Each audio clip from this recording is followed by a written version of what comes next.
Hello friends, welcome back my YouTube channel shorthand R K classes. Friends, यह dictation 90 शब्द पर minute की speed से है, जो दैनिक जागरण संपादकीय से है।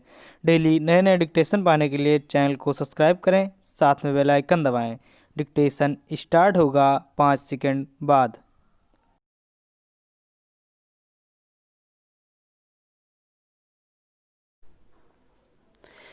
स्टार्ट।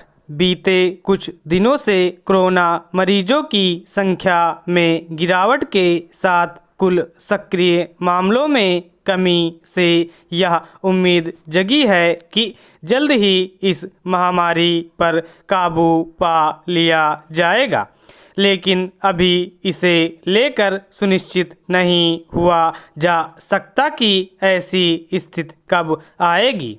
जब तक कोरोना वायरस से उपजी कोविड-19 महामारी पर लगाम लगने के स्पष्ट संकेत ना मिल जाएं, तब तक शासन प्रशासन के साथ आम जनता के लिए भी सतर्कता बनाए रखना आवश्यक है।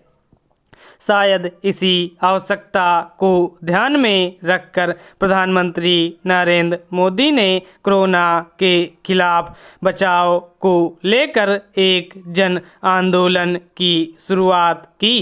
प्रधानमंत्री की इस बात को गंभीरता से लेने की ज़रूरत है कि जब तक दवाई नहीं तब तक ढिलाई नहीं। कोरोना के मरीजों की संख्या में गिरावट के बाद भी सावधान रहने की ज़रूरत इसलिए भी है क्योंकि मौसम में तब्दीली हो रही है और कुछ बड़े पर्व भी करीब आ रहे हैं।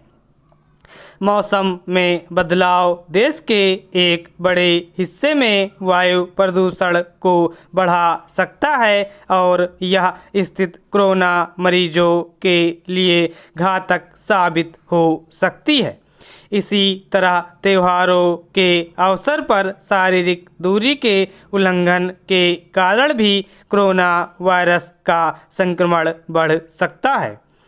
इसकी अनदेखी नहीं की जानी चाहिए कि केरल में ओणम और महाराष्ट्र में गणेश चतुर्थी के बाद कोरोना मरीजों में वृद्धि देखी गई।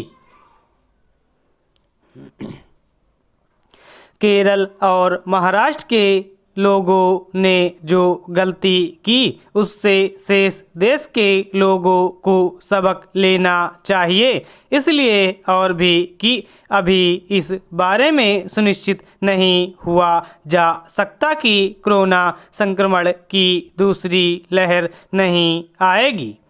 दुनिया के दूसरे देशों का अनुभव कुछ कहता है तो यही कि अपने देश में भी संक्रमण की दूसरी लहर सिर उठा सकती है।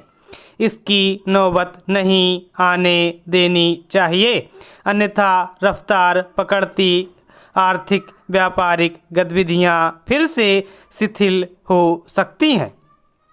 संक्रमण की दूसरी लहर केवल अर्थव्यवस्था पर ही नए सिर से बुरा असर नहीं डालेगी, बल्कि महामारी से निपटने में लगे स्वास्थ्य तंत्र के लिए भी बोझ साबित होगी।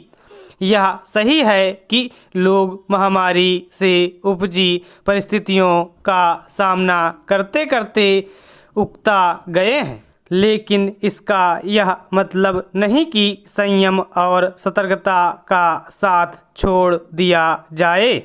यह ठीक नहीं कि सार्वजनिक स्थलों पर लोग शारीरिक दूरी के प्रति उतने सतर्क नहीं दिखते जितना उन्हें दिखना चाहिए। इसी तरह बहुत से लोग मास्क का सही तरह से उपयोग करने में आनाकानी कर रहे हैं, और वह भी तब जब इससे भली तरह अवगत है कि इससे वे अपने साथ साथ अपनों को भी खतरे में डालने का काम करते हैं। स्टॉप।